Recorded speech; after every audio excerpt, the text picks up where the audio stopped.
St. Louis Cardinals deadline outlook. This is Ryan Finkelstein, managing editor at Just Baseball, joined by Clay Snowden, our writer who wrote our outlook on the Cardinals, all the teams in the NL Central.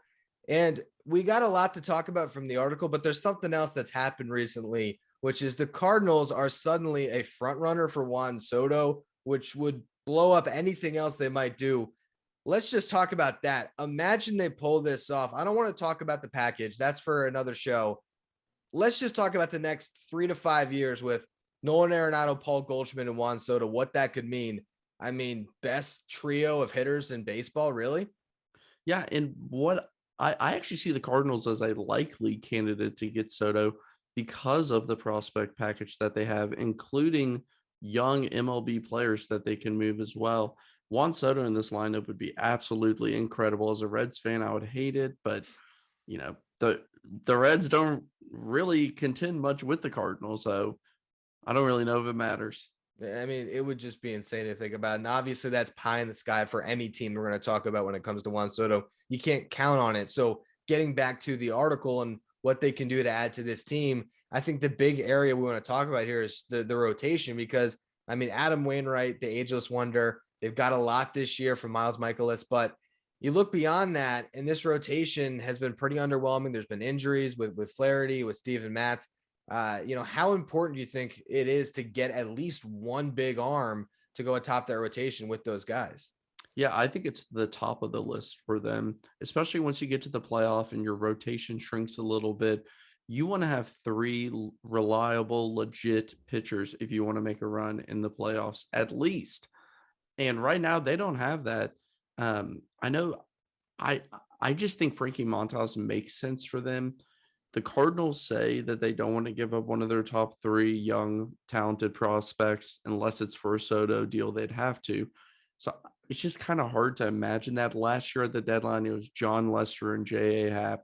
They have to do more than that. That's just an embarrassing deadline move for them.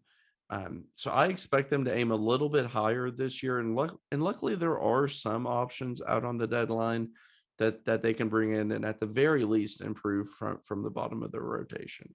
I mean, do we see them ending up with like a Jose Quintana or a Merrill Kelly, like someone that's not quite in the top tier, but they try to get just another arm? And I don't know if their thought is just get us through 5 innings. We have such a good defense behind them, or at least not quite as good as last year, I think statistically, but still, they have the Gold Gloves behind them. I guess maybe that's their strategy, but if it's me and I'm looking at this roster and I'm looking at a division that's wide open, I'd push my chips to the table and get that big arm. I just don't think they do it. I don't think they will either, but there's one guy named Mason Wynn in their prospect system who everyone seems high on. He's not in that top three that we've talked about, Walker, Gorman, and Liberatore. I think he's the type of guy, though, that can still bring in a top-notch talent if you put a package around him. And if I'm the Cardinals, I do it. Yeah, and you make that move. And to me, I think you look at the lineup and the production they're getting out of Goldschmidt and Arenado in particular, like, I think they're okay there. If they can get the big arm, and I think if they could trust their bullpen and everything else, it's a team that I really don't see why they shouldn't be able to chase down this Brewers team, honestly. But there's one last piece we want to talk about here, and this is maybe trying to get a guy and maybe hope that a change of scenery brings back a former all-star talent, Whit Merrifield. I know you really like this fit. What is it about it that makes you think he is kind of this perfect little addition that can fill a lot of holes with one move? Yeah, the Cardinals' middle infield is a disaster. Edmundo Sosa cannot be on an MLB roster this season. They moved Tommy Edman to shortstop. He's fine. He started to come back down to earth. He profiles more as a second baseman, but if they want to keep him at shortstop, it's Nolan Gorman. And sorry, I just went blank. Edmundo Sosa, Nolan Gorman, and Brendan Donovan. Yeah.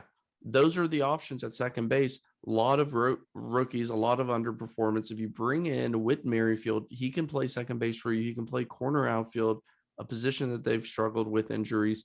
And he brings speed and the ability to steal, something that this team prioritizes. Yeah, and I think that's an interesting ad, but also if they walk away from this deadline and it's just Quintana and Merrifield or something like that, it's again a team where I think they're betting on their own player development and the guys that they have to come through. But and honestly, it works out for them more times than it doesn't. It still feels like, man, make a big move and actually contend this year. But Yeah. then again, I guess the only other thing is maybe they don't think that they really, unless they get a Juan Soto, can be on the same level as the top teams in the National League and the Dodgers and the Mets and the Braves. Maybe that's their thought process. And so they're going to slow play this. And to me, the Cardinals have earned the right for us to kind of say whatever they do is usually kind of like, okay, it's a really smart organization. They're continuously in contention. So, maybe they're thinking down the road and they don't want to bring in a huge contract or anything like that, or give up the whole farm for a 1-year player if they're still high on Donovan, who's really been slumping, and Gorman. Yeah, I think that could be where they go with this. And like you said, I mean, last year we all laughed at them with Happ and Lester, and it worked out. Right. I don't know how it worked out, but it worked out. So that is what the Cardinals could be looking at this year's trade deadline. Make sure you're following us on YouTube at the State of the Division channel. Follow the podcast for all of our outlooks on all 30 teams ahead of the August 2nd deadline.